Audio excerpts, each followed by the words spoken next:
everyone. Thanks for being with us. My name is Mariam Pira. I am the local coordinator for the Wheel Group here in Chicago. I'm joined by my colleagues, Darius Villalobos, who's my co-captain in all things Wheel, as well as our friends at Commonweal Magazine, Gabriella Wilkie, and of course our hosts from the Bernardine Center. Thank you, Peter, for keeping us running. And very excited to welcome our speaker for today, who is a good friend of the Chicago Wheel, Raúl Zegarra. Some of you may have seen him in some of our past events. He's often a panelist, so we're excited to welcome him back and spotlight some of his research. I'm going to go into a quick bio on Raúl in just a moment, but I also wanted to sort of set some housekeeping ground rules. If you wouldn't mind keeping your microphone muted while the presentation is going on, just so that the speaker can focus and that we're not hearing feedback from everyone else's mics, that would be appreciated.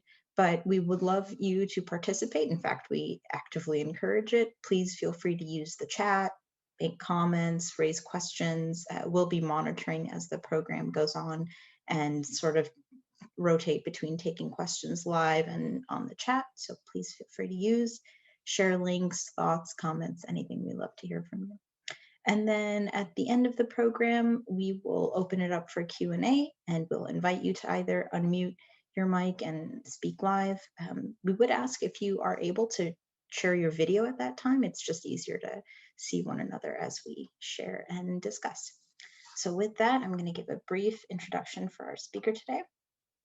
So Raúl Zegarra holds a BA and MA in philosophy from the Pontifical Catholic University of Peru, a Master in Theological Studies from the University of Notre Dame, and a PhD in Theology from the University of Chicago. Raúl is the author of 3 books published in Spanish, all devoted to the intersections between philosophy, theology, and politics. He is currently working on a 4th book titled The Revolution of Tradition, which studies the contributions of the religious activism of liberation theology to the general struggle of social justice. Currently, he teaches at Loyola and DePaul universities in Chicago. And Raúl, with that, I'll hand off to you. Thank you. It's good to see you guys. These events I always find very interesting and good conversations. So I'm not too committed to all the things I'm planning to say. So Miriam, you just let me know if I'm running out of time and I just can cut here or there. But let me start and then we will see how it goes. The cautious revolution, I have been playing with this title a little bit for some time. The book Maria mentioned has for now the title, The Revolution of Tradition, but it speaks to kind of the same issue. And I would say that the simplest way to put forth, I guess, the thesis of the book or the idea or the argument is that institutional change, especially change that happens in an institution like the Catholic Church, requires caution, strategy, even if the changes end up being revolutionary changes. And I would like to dwell into these ideas for a moment.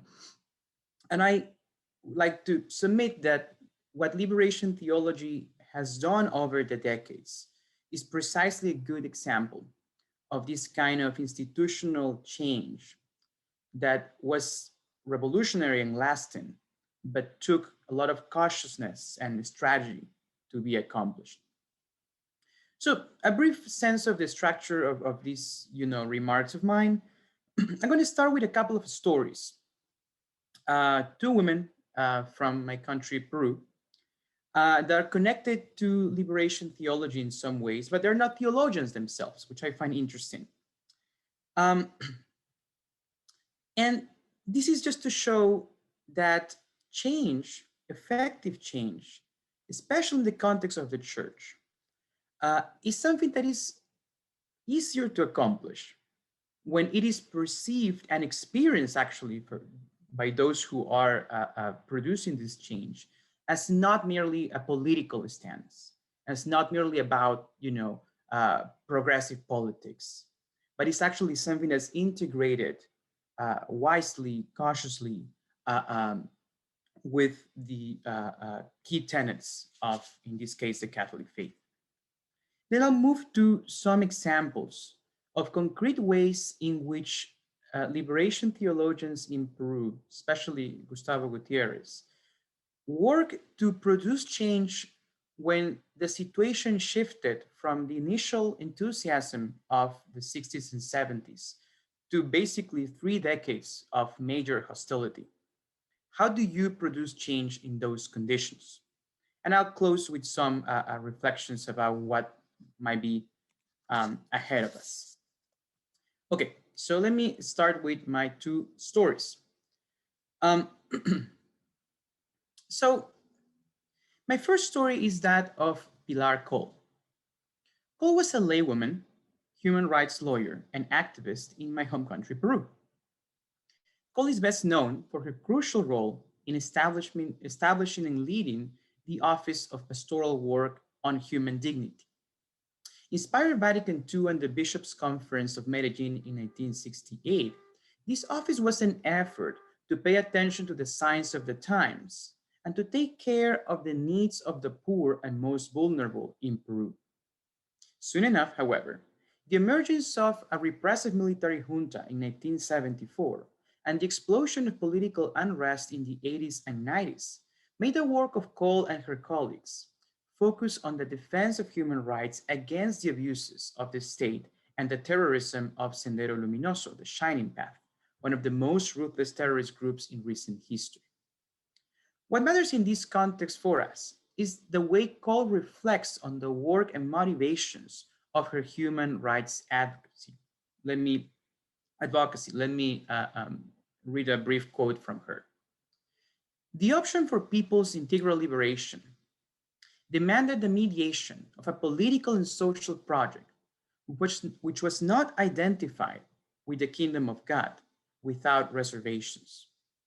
Christians wanted to be part of that project precisely because they were the church, because they were disciples of Jesus, not for mere political reasons, but because this was a demand of their faith. They saw that the work of the church had political consequences, but that it was precisely the pastoral work of the church that allowed them to see that the political work was insufficient to transform reality. It was the work done as church that became a key factor in the affirmation of its identity and its mission of being a community at the service of the kingdom. End quote. The relevance of Cole's witness, which she shares with many others, is that it reveals to us a very particular kind of activism, an activism and engagement in politics that grew out of an experience of faith and that was sustained by it. Her hope is clearly scatological, and yet it never loses sight of the need to struggle for liberation in the present. Let me turn to my second story. This one comes from women in the poor neighborhood of El Agustino in Lima, Peru again.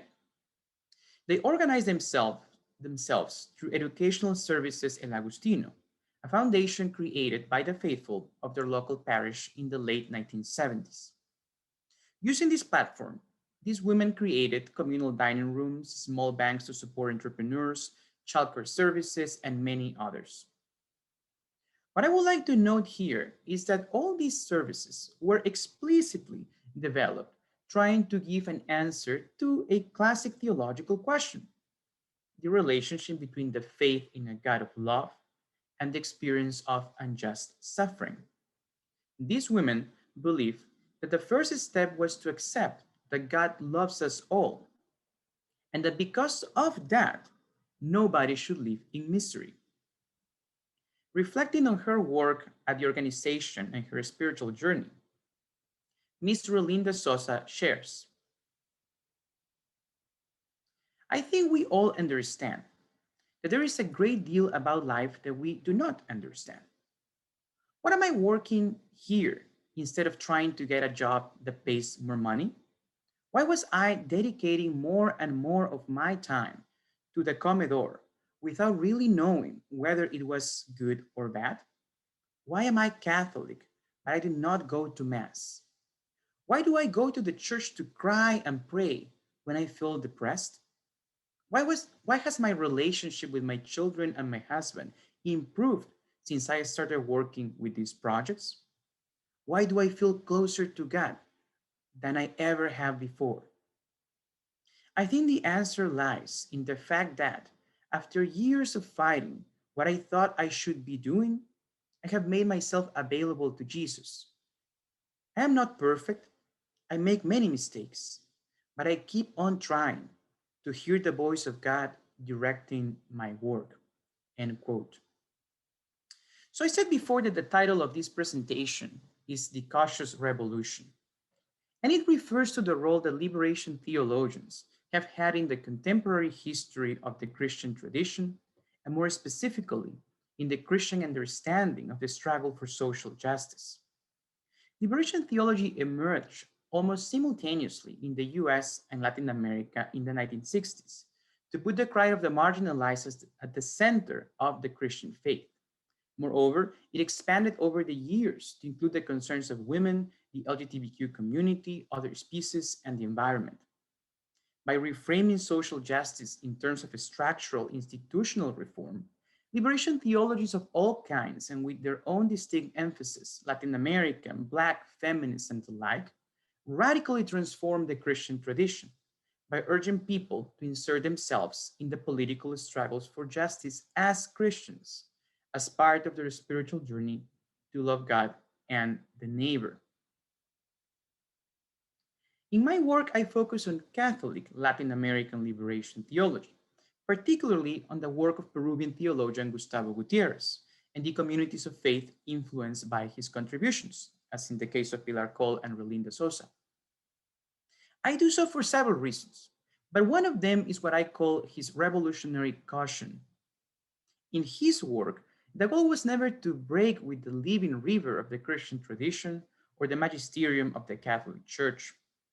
Rather, it was a very cautious and a strategic maneuvering within the boundaries of the tradition that aimed to produce creative, effective, and realistic change. New realities demand that. They summon the resources of the past while at the same time demanding novel answers.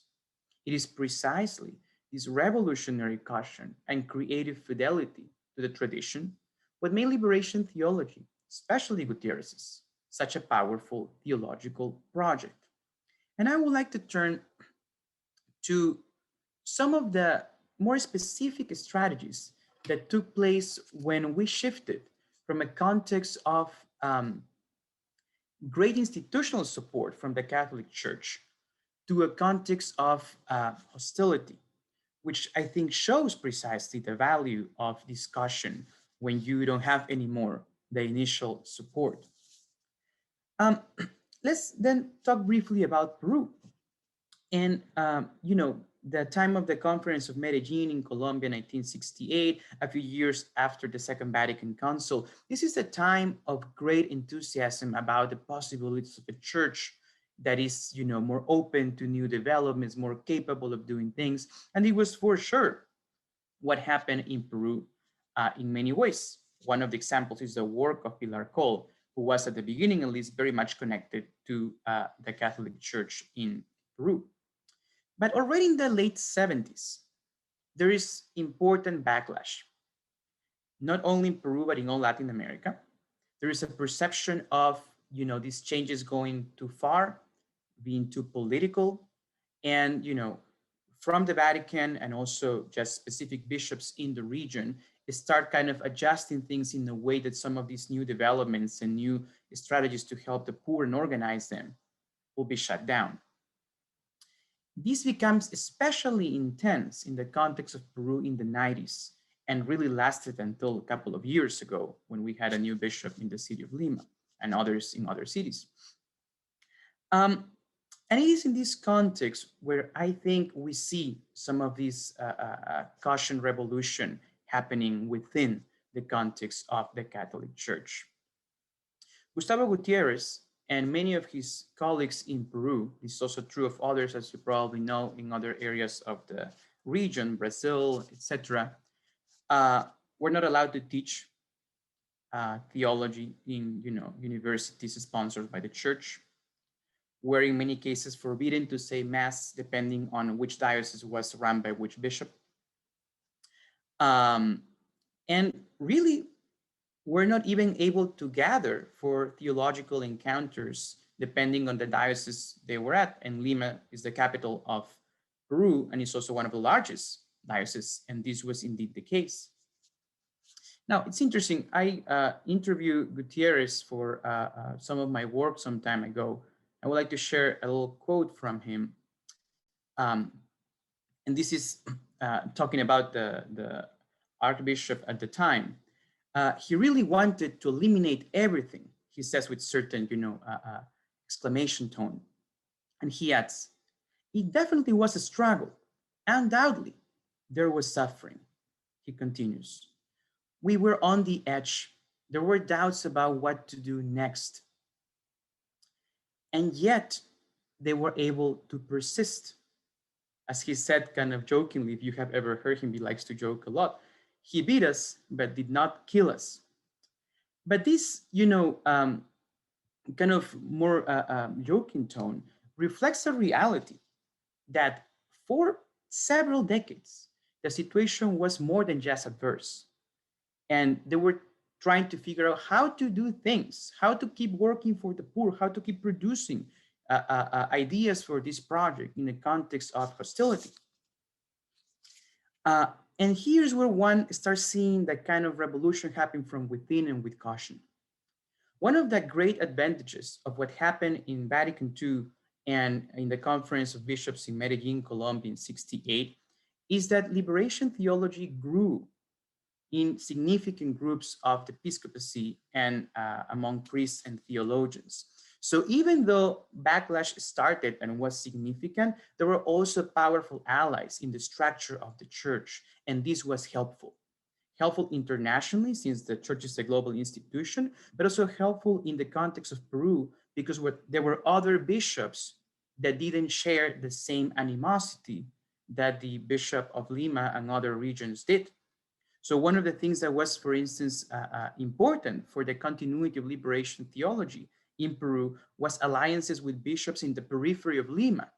So some of the work could continue, some of the teaching, some of the classes, the famous, I don't know if you have heard this, but very famous course of theology taught by Gutierrez and others in Peru for the last, I don't know, 40, 50 years, actually ran uninterrupted with a couple of exceptions, even in this context, that they had to move it to the periphery of Lima to keep going with the work.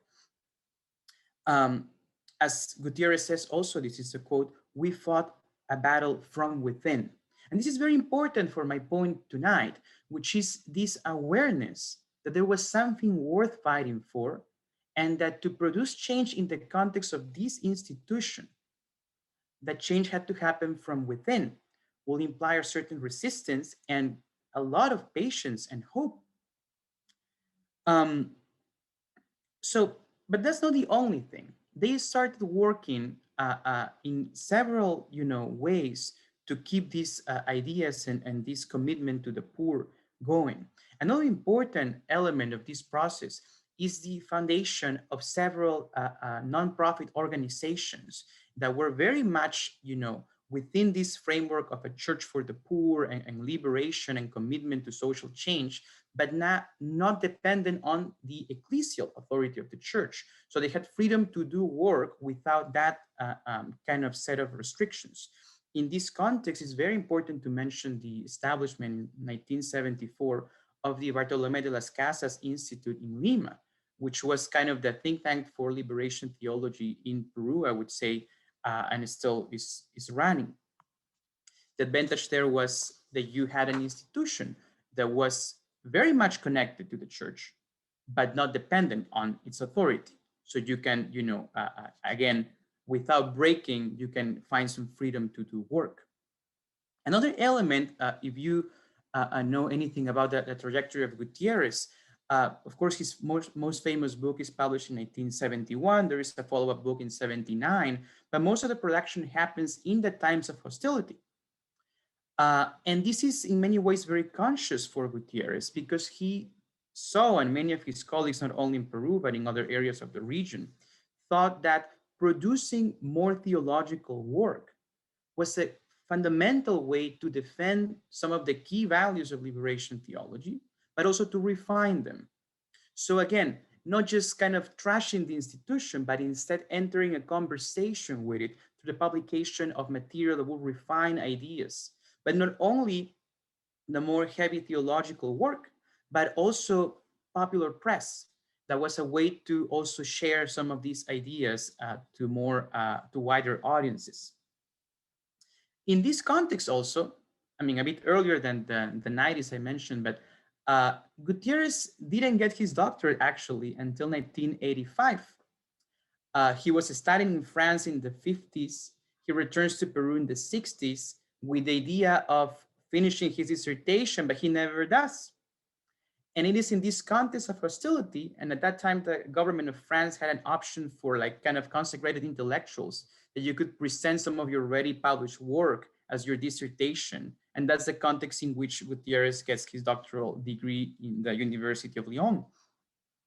So, and this was also strategically thought as getting a degree in theology, a doctoral degree from a Catholic institution, to add one more line to the argument that, hey, I'm still within the institution. I'm not trying to fight with you guys. And this is one batch of validation, if you will. One more point, this is, if we move forward, the late 90s and the beginning of the 2000s, this is when Gustavo Gutierrez starts his career as a professor at the University of Notre Dame here in the US, which is his first official theology appointment when he was over 75 years old, which is kind of funny. But this was again a space to produce theological work, to engage with other audiences, and to also add to the idea, I'm still in this tradition of working within Catholic institutions.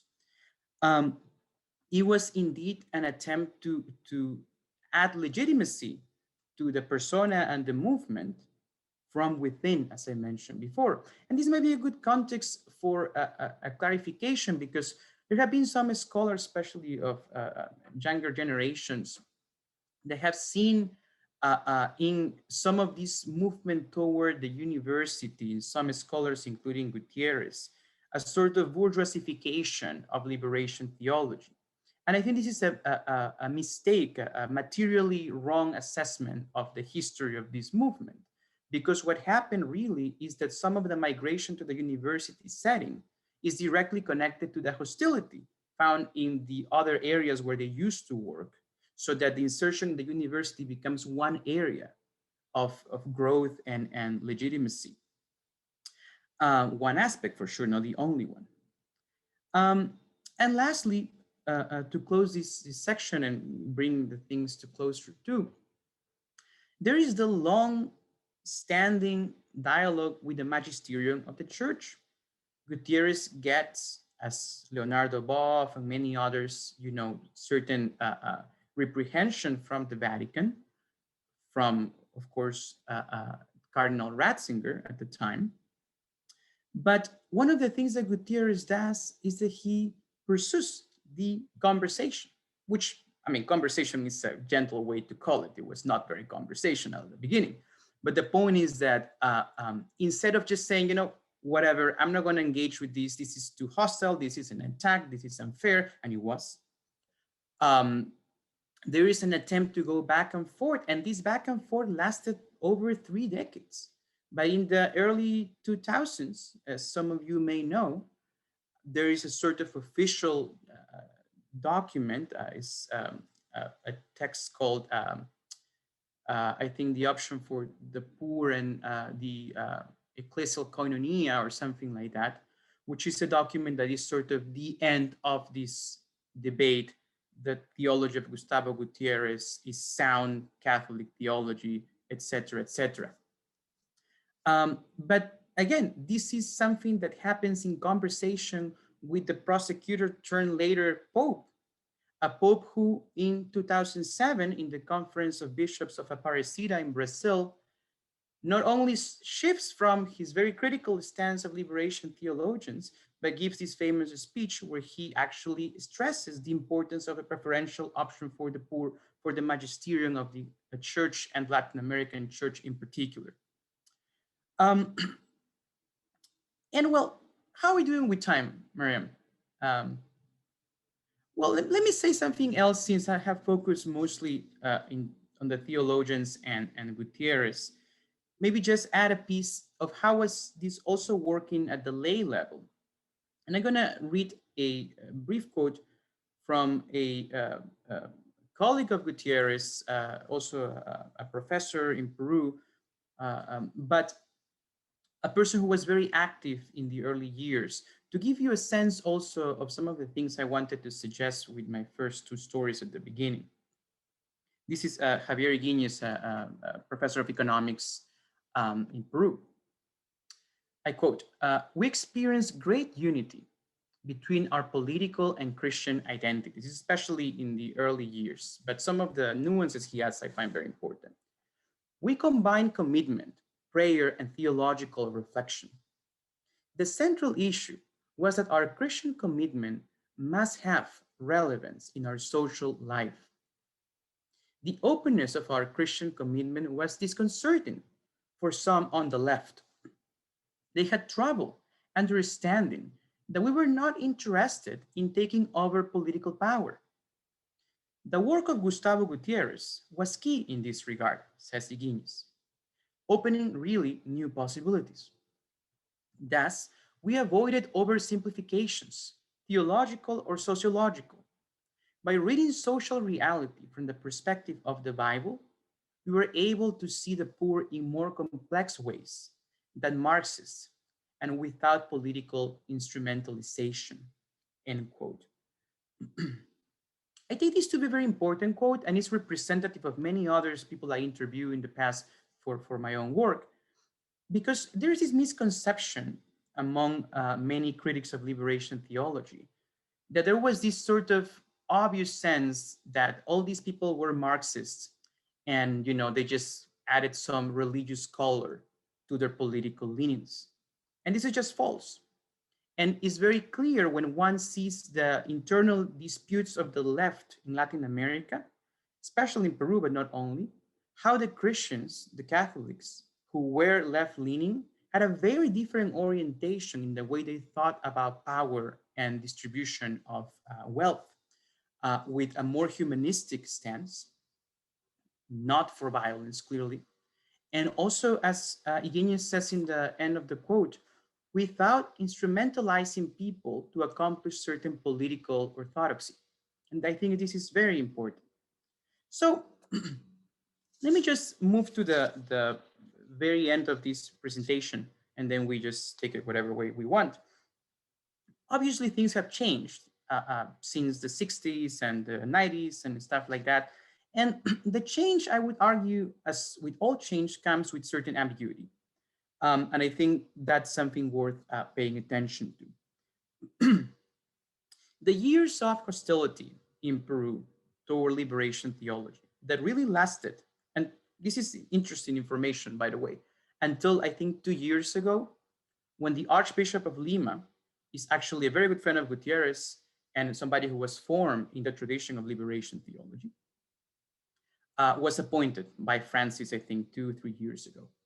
But for almost 3 decades, there was profound, intense, adversity. And this is also true of many other areas of the country. So if we take this as something that happened, what also happened, as I was mentioning, is that this cautious revolution found ways to keep the fight going without some of these limitations. And one thing that happened, as I mentioned, is that a lot of the work migrated to nonprofits and organizations, especially working on human rights and human development. It is very interesting because many of these organizations, actually most of them, and I have the data somewhere, but like 70% of these organizations have in their boards members of the church, sometimes actual priests and nuns, sometimes lay people. Very heavy presence of people working for human rights and human development, and their connection to the Catholic Church and their connection to the tradition of liberation theology. There was this kind of migration to the non, I guess, ecclesial sector. Um, and this could be seen as a tragic situation for some people, right? But at the same time can be seen from a different perspective as a creative moment of growth beyond the limitations of an institution to embody the values that this institution allegedly holds. But there's also a twist here, right? Which is that Pope Francis is Pope. And Pope Francis very clearly comes from the tradition of a mix of the liberation theology and the theology of the people, which is a variant of this in Argentina. So this is very relevant because this creates a new context. The election of Francis, for instance, very practically for the context of Peru, meant that in his tenure, we have, I mean, this sounds like political terminology, but let's use it for now, flipped the arrangement of power, and there are way more Francis bishops in Peru that we had for 30 years. And this has very practical consequence. One of them, but not only, as I mentioned, somebody who grew in the context of liberation theology, the Archbishop of Lima. Um, there is also, in terms of politics, a change that we are also living in the US these days, right? There is a weakening of political institutions and general distrust for the political process. This is very true in Peru. We had an election 2 days ago and it didn't go very well. So there's stuff going on here and there.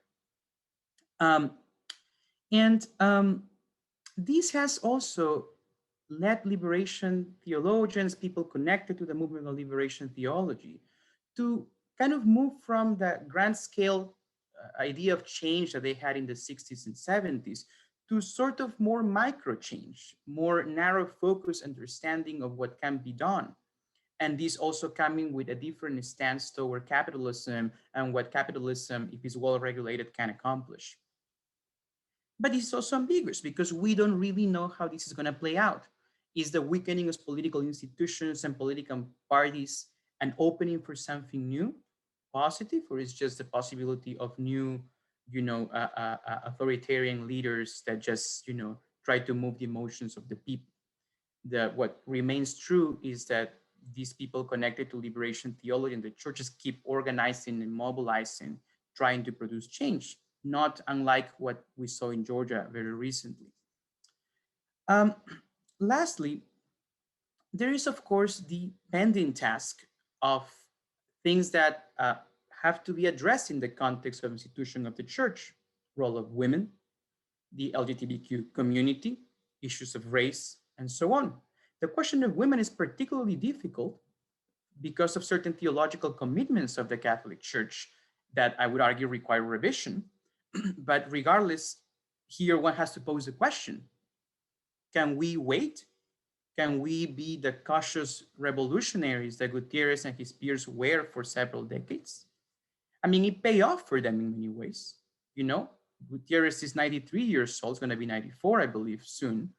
And he was able to see the transition from all these years to Francis and these new bishops and new opportunities. But shall we play it that way? Or shall we push instead for a more radical, perhaps a bit more intense, maybe even kind of giving up sort of understanding of change? Well, to bring this to closure, let me just suggest that liberation theology, at least in the case I have been describing tonight, shows us that substantial change is possible, but it takes a lot of time. And this might be time that we may not want to spend. And I think that's fair enough. But practically, though, we know a few things. We know that the church is going to still be around for a while. Um, of course, some people can just leave it. Many are. And I think that's fair game. But many will still remain connected to the church, going to mass, trying to find in the institution resources for their spiritual life and to give orientation and meaning to who they are. For those, I think the long run cautious revolution is extremely important because it can produce change, and it can produce change that can be seen, but it indeed takes time. It takes time to change institutions. But institutional change happens this way, not through standard, if you will, understandings of revolution. And in that sense, then, change for the Catholic Church may be something that always happened through this cautious revolutionary approach. And this cautious revolution might be indeed essential for that change. But I would add to close, while at the same time, we should continue working at the level of the base communities and people in the parishes and organizations, because the church is not only a church of bishops and priests and people with authority and power, it's also ordinary human beings that push for change and often push these figures of authority to then enact this change with ecclesial policy within. So I would say that at the end of the day, this is probably a two-lane kind of approach where most of the hope has to be with the people naturally. Every now and then we have good bishops, with good people with authority, but mostly we don't. And then we need to trust in the wisdom of the people, which is the hope that keeps this cautious revolution alive. That's me for tonight. Thank you very much.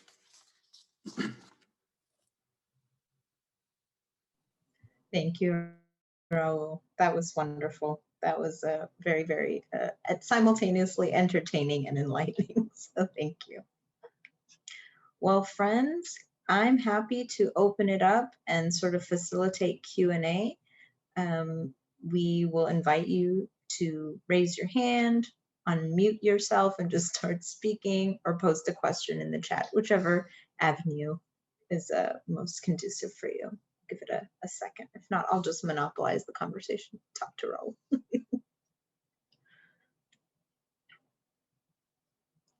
Oh, there we go. We can always rely on Mary. Thanks, Mary. Hi, sorry I was late to the talk. Nice to meet you. And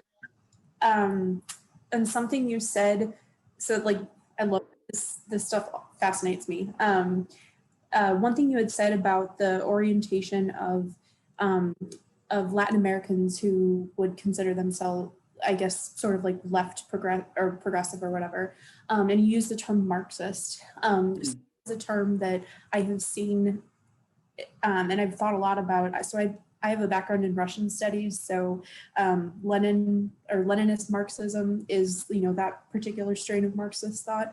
But I've been contemplating how do you challenge that notion that because people just throw out the Marxist term, like especially if you're talking about issues of racial justice, they just throw it out as Marxist, communist, and it doesn't even encapsulate the entire the true meaning of the term. But one trend I did notice was that, especially like this past election and everything, I remember reading about how the Cuban community, especially in Florida, had pretty overwhelmingly voted for Trump because they had come from communism, and just I'm interested in the interplay of those terms, how Marxism is maybe seen a little bit differently in Latin America, and then just how, if you have any recommendations for how to challenge that narrative, because I think that's, and I know obviously not everyone's a monolith and there's different political orientations in different Latin American countries and South American countries, but just if you could speak a little bit to that, that'd be awesome. Sure, thank you for that, Mary. Several things to say. I don't know. I'll try, and then you let me know if I missed something important. Perhaps the first thing would be the contextual distinction I was making in the specific space of Peruvian politics in the times of, I guess, more effervescence of Marxist political parties. And this is the context of, the 60s to the 80s, probably, at least in Peru, where what you see is a important growth of leftist politics, different left parties. Some were Marxist-Leninists, some were, like Trotsky leaning parties, different things going on. Some were a very native version of Peruvian Marxist-Leninism, which ended up being this terrorist movement, the Shining Path. And some were the Christian socialists. And these Christian socialists were, of course, reading Marx too, everybody was, right?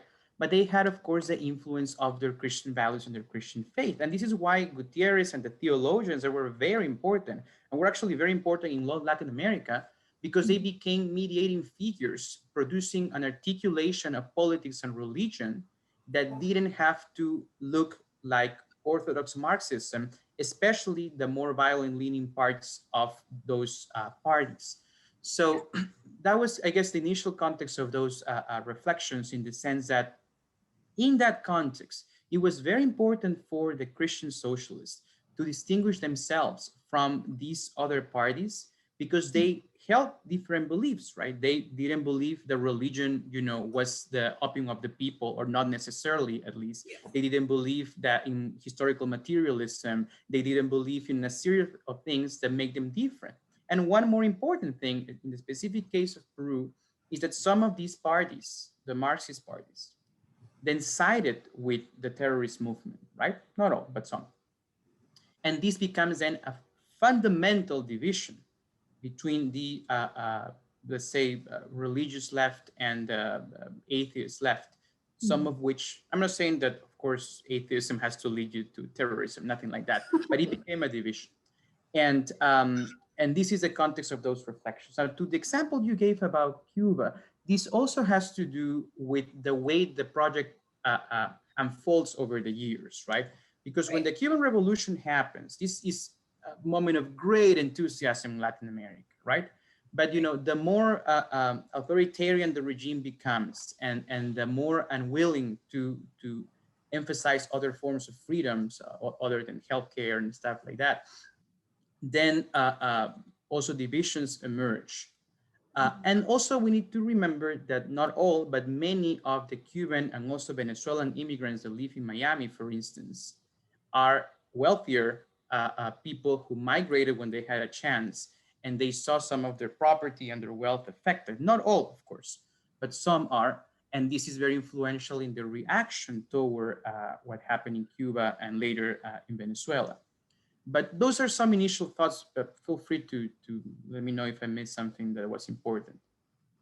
No, that's awesome. Thank you so much. To me, it's very fascinating, because it's not, you can't just address it by just looking at one lens of it. There's a lot of moving parts to the whole panorama, and I think certainly, yeah.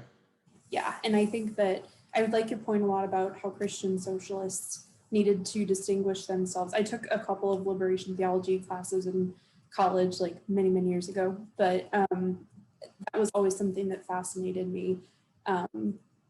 Was that, and also one thing that at least I've noticed just with looking at all the different justice movements going on, and just common threads you see throughout history and today for the justice movements going on, is that how much of it is motivated by economics, and how much of it is motivated by need that is from low income or poverty.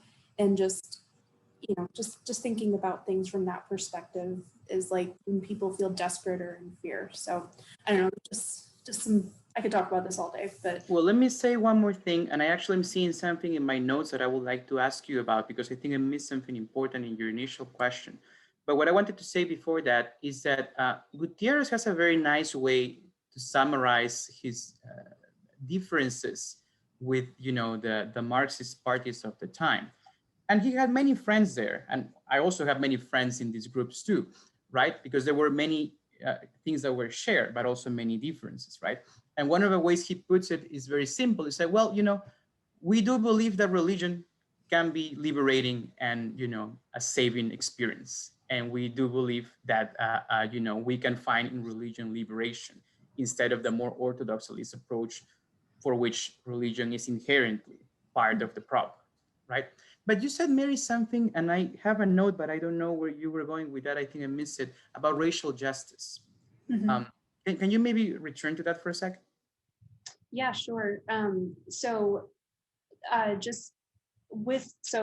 in the context of, and I'm sorry if I missed this, are you in Peru or are you in the United States?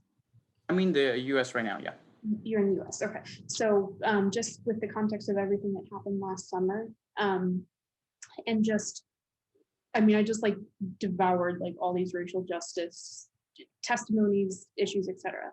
The one thing I noticed was that that not only today, and just also because I have family and friends who are on the more conservative side of things, and I've seen this in action of people using these, you start noticing common terms and that are used to try to combat movements for racial justice.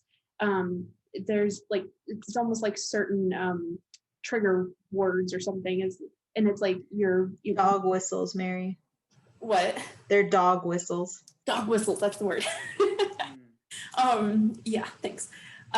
Like it's Marxist, communist, I see. globalist, new world order, all that type of stuff. And you just start picking up on common threads. And what fascinated me was that I don't remember how I got to the article or whatever, but just, I think it was just, I was looking at some different historical documents for of the racial justice movement, specifically for Black Americans within the United States.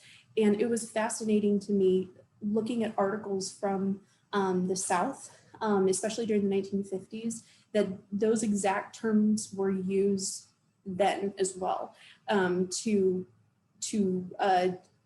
try to dissuade from any sort of actual policy being made for racial justice or more racial equity or whatever. So that it just, to me, that's fascinating. And I don't know if this is more of just like a pondering reflection or more of just like, it's something I need to learn more about, but it's interesting to see how those terms have similar effects historically. And then it's also very interesting to kind of see countries that have been victims of oppression, like, you know, for example, in Venezuela or Peru or whatever, how those terms are understood and seen in that context too.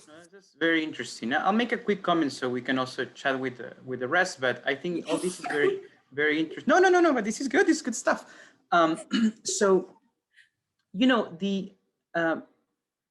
the labeling things as Marxist in the US, I mean, this is a global phenomenon, but in the US has a very specific trajectory because of the Cold War, right? And it is why, you know, this is still something that can be used and has bearing and significance, because a lot of people are still around who have very strong reactions to anything communist or Marxist or whatever, right? In addition to this, we need to remember that this is a combination of the perception of the anti-capitalist element of communism and the anti-religion element of communism, and all this with the anti-freedom part, right? All these things allegedly important values for the US. So, but the interesting thing with the recent election, of course, and also the past election, is that there is a massive generational change, right? People who are not as, you know, affected by the Cold War anymore. And you have this massive support, for instance, for the first, you know, democratic socialist that was very close to the nomination 2 times, right, of the Democratic Party. So we are in a different moment, I think, but we are going to continue hearing some of these labeling, you know, it has racist overtones very often, of course. But I think that this is losing some of its power, its grip in people. The problem, of course, the added problem to this in the American system is the 2-party system and the fact that people don't vote. Because, I mean, this is a matter of kind of consensus when you survey the people, but then you get the people who actually vote and the system that has been designed for voting with the electoral college and so forth, that makes everything very complicated. But as you know, people like Bernie Sanders always says, like, most people don't seem to have issues with democratic socialism anymore, certainly not the youth. So we will see how that goes. But anyways, thank you for those comments. Very interesting stuff. But I'm open to other ideas. Let's chat. Thanks, Mary. Thanks, Raúl. Folks, we're looking at the chat. I don't see questions, but I'm just going to chime in on this because y'all don't know, but in-person wheel meetings used to just be a big group around a table talking, and I really miss them. So this feels a little bit like a reunion that way. And But pizza sometimes, and beer. pizza. Oh Gosh. yeah, now I'm gonna order pizza for dinner. But something that's sort of interesting to me as I think about the Peruvian context as you've described it, Raul, and my sort of American-centric brain, forgive me, is how we think in the US, right? Like we treat it like, oh, our two-party system is very far divided on the political spectrum. But if you actually think about the political spectrum globally, our two-party system is still center-right to far-right, right? Like in terms of policy, we're not, even Bernie Sanders isn't as far left as maybe people want to think he is. So I find that kind of interesting as a context. But I really liked your point about that it can make institutional change if you're sort of willing to wait it out, right? If you have the fortitude to stay involved behind an institution where you may be getting some things out of it, whether that's spiritual growth or community and just your belief in God, and then also have issues with how it's set up. So that's just, I found that really interesting. I think Mark has a question. Mark, do you want to unmute yourself? Can I comment before Mark goes on what you said, Mariam? Yeah. One thing that I didn't say tonight because of the focus of the reflection, but I'll say it in another panel coming maybe soon, is that I do see here a sort of blueprint for politics outside of the ecclesial context too. And I think that the Joe Biden presidency so far is an interesting example of precisely that. Because you can see from the beginning of the primary to today or yesterday when he has been making a few announcements that there is a going through the institutional process, going through the primary, winning the nomination, bringing the people together, putting Sanders and his people on the table and have a conversation on what they can agree upon. And then you see, I mean, this is all the pundits have talked about this, right? But there's a significant change in the way, we saw the Joe Biden of a couple of years ago and the Joe Biden that is president now. And, some of the things, I mean, the aid package that has passed in the Senate a couple of weeks ago or something like that has very, very interesting things that are very, very satisfying for the most progressive parts of the left. Many others, of course, are insufficient, but that's the thing, right? I mean, how do you do that when you have a 50-50 Senate, And also something worth remembering, I always say this to people when they get very, frustrated with King Joe Manchin, which is that how are you going to get that seat ever without Joe Manchin, right? Like, you think that Democrats can ever win West Virginia ever again unless with this dude? So it's like, yes, I understand he is, a difficult Democrat, but also that's a seat that Democrats will never have otherwise. So, anyways, all this to say that some of this slow change is also happening in secular politics, not only in ecclesial politics. And I think there is something about playing the long game, and this for some people sounds conservative. I am in disagreement with that.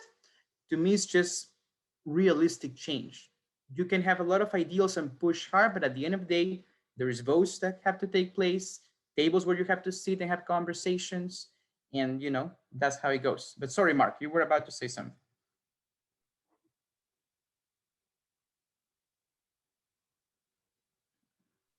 We're not hearing you, Mark. Can you hear me? Yes. There, I took my headphone off. I was gonna say that I rally against Joe Manchin any time of the day. But the conversation, it really made me think about I was really struck by this idea that kind of liberation theology people had to prove themselves, right? Like had to that there was it was yeah. right, and it makes me think of the black church in the United States. I'm reading Raphael Warnock, the new senator. I'm reading his like academic book, which is a very different view of the senator, and he has the same idea that there was in the 70s there was a lot of people saying that, oh my God, like the black church isn't actually Christian. They're trying to they have a social movement that they sprinkle in Christian thought, right?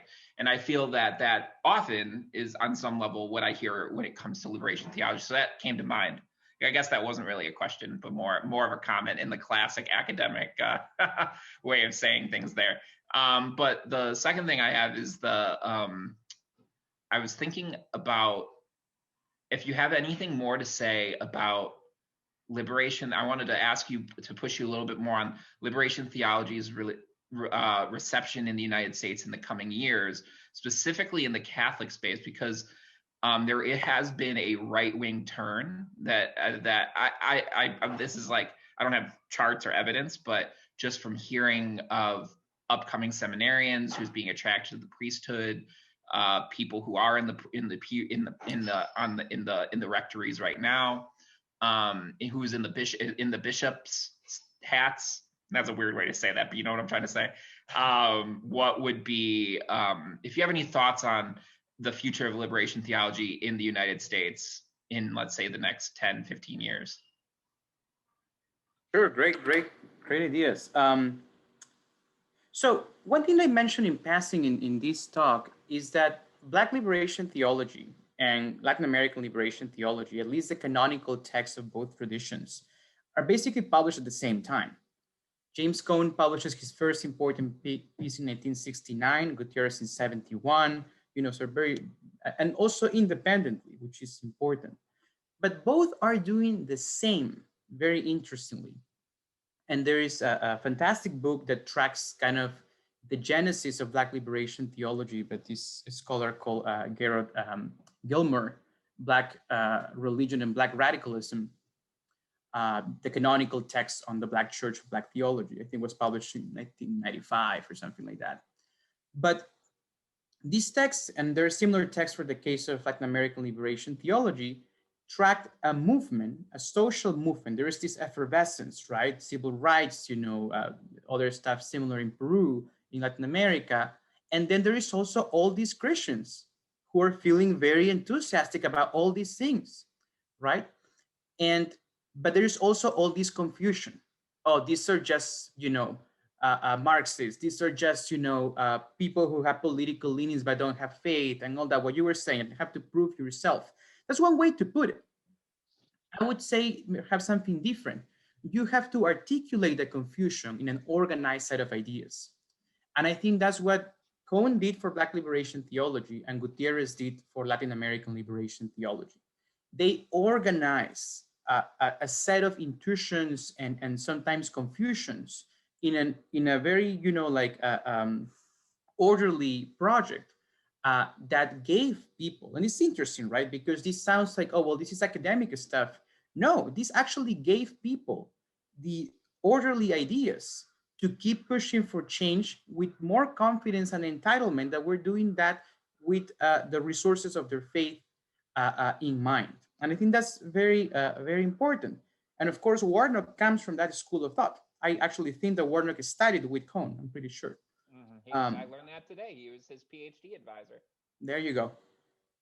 To your second point, I think that what's happening in the US is very similar to what has happened in Peru in some ways, because there was also this very clear turn to more conservative seminary education, more conservative seminarians, and some of the spaces for more open social change were outside of the institutions of official training, right?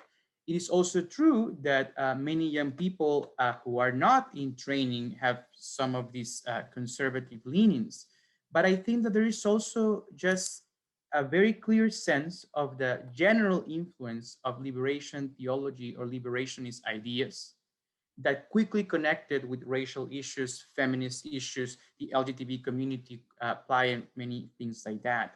So I think that there is a cluster of things that are gonna always remain conservative.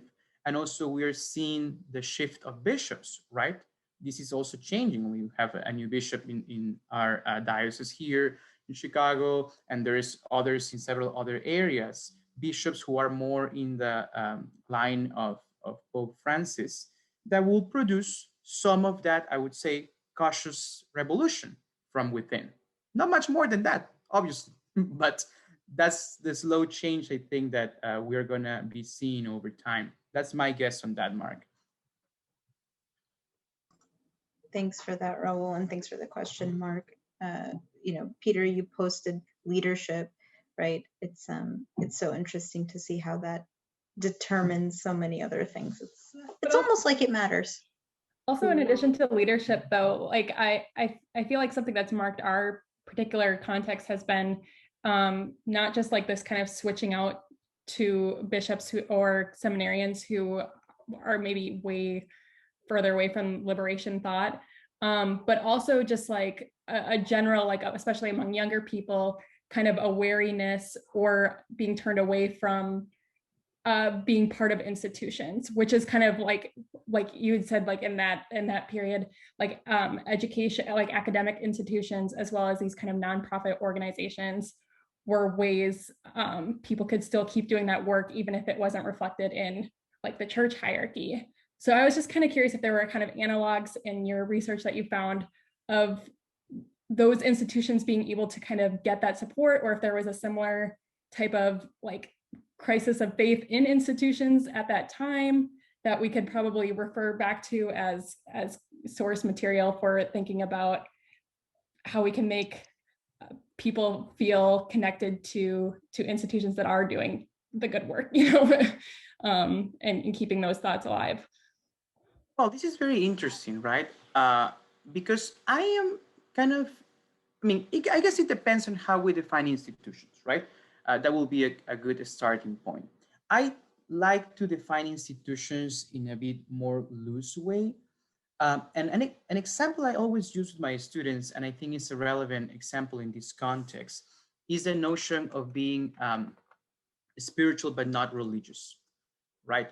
Which seems to be the sign of the most free experience of, let's say, the good stuff that comes with religion without institution of whatever church is.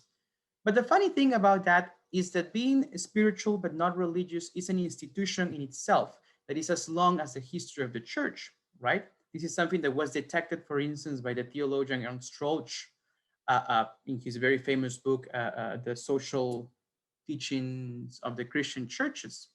And he sees from the very beginning that kind of more free type, like that just wants to experience God personally and more individually, is one of the key forms in which faith developed in the church from the very beginning.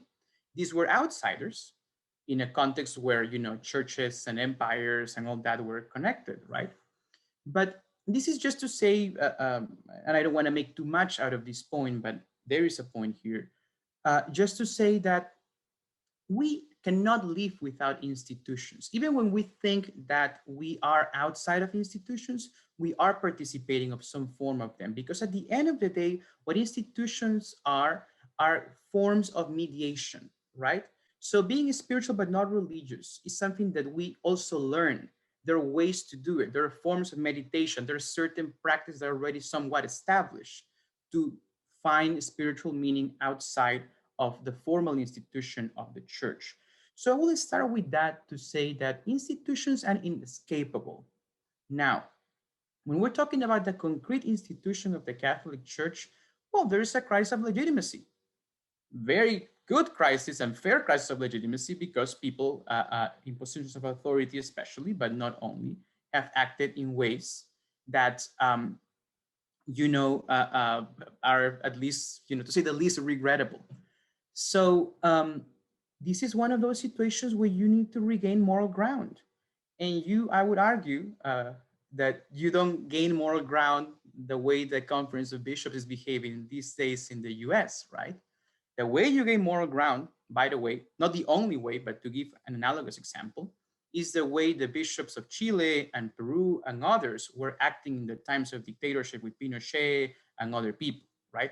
When you are in the line with you people fighting for their life, that's why you get credibility. The very famous scholar of religion, Jose Casanova, has some work on what he calls the voluntary disestablishment of the Catholic Church after Vatican II. And one point that he makes that I find very important is the following, that in Latin America, the church in the 60s, the time of the council and after, had great legitimacy because the churches overall were siding with the people against dictatorships. So arguably, the church could have remained a powerful institution, very much in alliance with the state, and yet because of the influence in Vatican II and other elements, it slowly withdrew from that position to be more present in civil society. So I would say, I don't have a way to know the future, right? But there's also something very commonsensical here, which is just, become relevant, gain legitimacy by having certain moral standing. That, I think, is what brings people back to any institution. It doesn't have to be the church. That's my take. Thanks, Raul. And thanks, Gabriela. That was a really, really great point. I'm just looking at the time, and I wanted to raise up again if anybody has questions, anybody we haven't heard from, we'd love to invite you to participate. I'm seeing some new faces, so I didn't want to ignore anyone. But I'm not seeing anything in the chat, so I think if it sounds good, I will start closing us up for the night. And I'm going to put Darius on the spot because he found this beautiful prayer for us. And I'm thinking that might be a nice way to close out as we end for the night. Raul, thank you again for such a wonderful discussion. Questions, super interesting, very stimulating. Now I want a beer, but that's different. It's reminiscent, and it makes me very hopeful for when we are all able to be together again in person, and the discussions will be getting warmer too, so more reason to do it. That's right. We might even be able to get away with an outdoor beer and there you go. Meal gathering. I was just That's thinking, good thinking, Darius. Good thinking. We might need to live stream a wheel picnic of some kind in Chicago. But if you are not on our mailing list, please get on our mailing lists. We can drop the link in the chat so you never miss these wonderful events. And with that, I'll turn it over to Darius. Thanks, Mariam. Thanks, everyone, for coming out today. I'll share this prayer from our friends over at Catholic Relief Services. It's a prayer for Easter. So in the name of the Father, and of the Son, and of the Holy Spirit. Amen. Lord and Father of all, help us rise each day to Easter. Teach us to practice resurrection, to seek love and forgiveness, a new life in our relationships, in our work, in our play, in our busy, distracted, lonely world. Lord and good Father to us all, remind us as the earth reblooms that new life is available to us every day. Our portion is abundant if we will but empty our hands of the things that would distract us from you and open wide to receive your resurrection blessings so that we may be your blessing to others. Amen. Amen. Amen. Thank you, Darius. Thank you, Raul. Thank you. And thanks, everybody.